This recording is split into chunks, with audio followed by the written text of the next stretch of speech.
I want to do a video, and I want to do the video based on two quotes that I think relate to this visual that I'm about to draw. The one quote is, "Comparison is the thief of joy."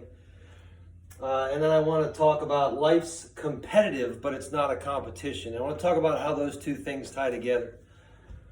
I think many of us are wired naturally to be competitive people. That whenever we're in a contest, wherever we're in a game, intuitively we know that the goal is to win the game. And so what that means is, in order to win a game, I have to finish ahead of this person. I have to win the game, and naturally, whenever we play games, there is someone to compete against. Well, this very relative way of thinking always causes conflict, because if we're going to engage in a game, obviously we have to engage in comparison. The only way I win is if I can prove that I'm better than you.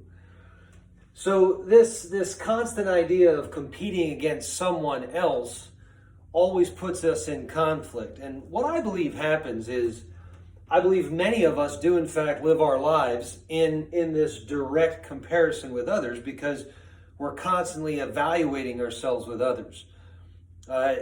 Almost every day, invariably, I see someone post about something not being fair relative to their position. If someone else gets some opportunity, most people will feel envious because they don't have that opportunity. It's very difficult to remove ourselves or them from this competitive environment.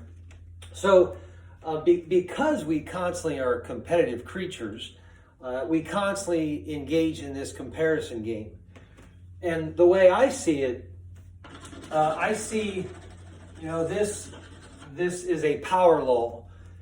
And what I believe happens is, I believe that the majority of people bounce back and forth between angry and happy. I think the majority of people wake up angry, and then some of those people become happy throughout the course of the day, throughout the course of the week, depending on how they fare, if they win, and if they win their competition. So the majority of people, in my mind, bounce back and forth between happy and angry.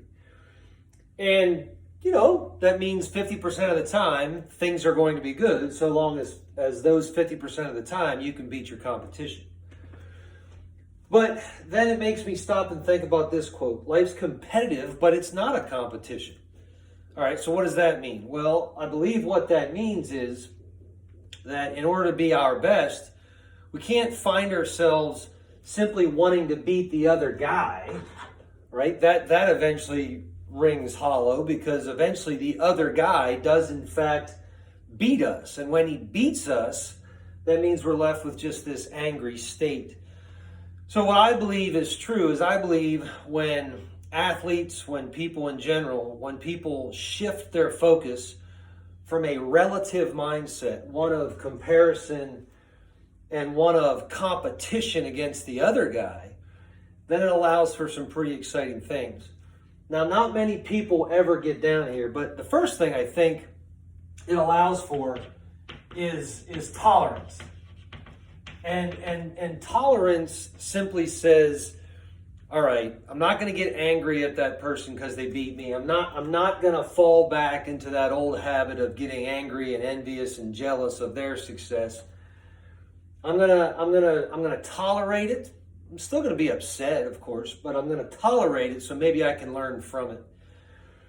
And then the more you do that, the more you grow as a person. And then eventually tolerance, I believe, becomes empathy. And then empathy allows you truly to be happy for others' success. Whereas you lose to someone. Now, look, the minute you engage in a game, you're not going to be empathetic for the person you're playing against. That's not what I'm talking about. I'm talking about living that competitive life outside the lines. When you're inside the lines, there is only, at the end of the day, you're either going to win and be happy, or you're going to lose and stew about it. Well, what I'm talking about is when the game ends and when you can move beyond the game. Now, so many of us live our lives like we're this ultra competitive creature when there's no game to be played. So tolerance, empathy. Empathy is it's a deeper understanding of tolerance. It's actually, I see it through your eyes, and maybe I can not only learn from that, but I can appreciate you for you and your success. And then the last one, the one that we don't often see people get to, is this idea of freedom. And I think that's a Jocko Willink expression. I love his discipline equals freedom. The more you discipline yourselves to keep moving in a positive direction and avoiding those angry instincts and avoiding that judgment, eventually down here is this life where it's just, as Steve Johnson would say, it's just a single game player. And I have a greater appreciation for others, and I'm just trying to be the best person I can be. And sometimes I'm not good enough, and that's okay. And sometimes I'm the best, and that's great. But I still have further to go, because again, we don't want to fall into this comparison game, because the minute we fall into that comparison game, now we're back to that traditional happy angry tug of war, and we want to avoid that. So this idea of comparison is the thief of joy. Life's competitive, but it's not a competition. It really ties in to this relative framework of me and someone else, and always judging me against someone else. So takes practice. It's just striving for the standard, not allowing success to be judged by someone else, not falling for that achievement trap when you do beat someone else. It's just you and you alone, and you're just striving for the best version of yourself. So just something to consider, and how I see some things, and hopefully you can get something out of it.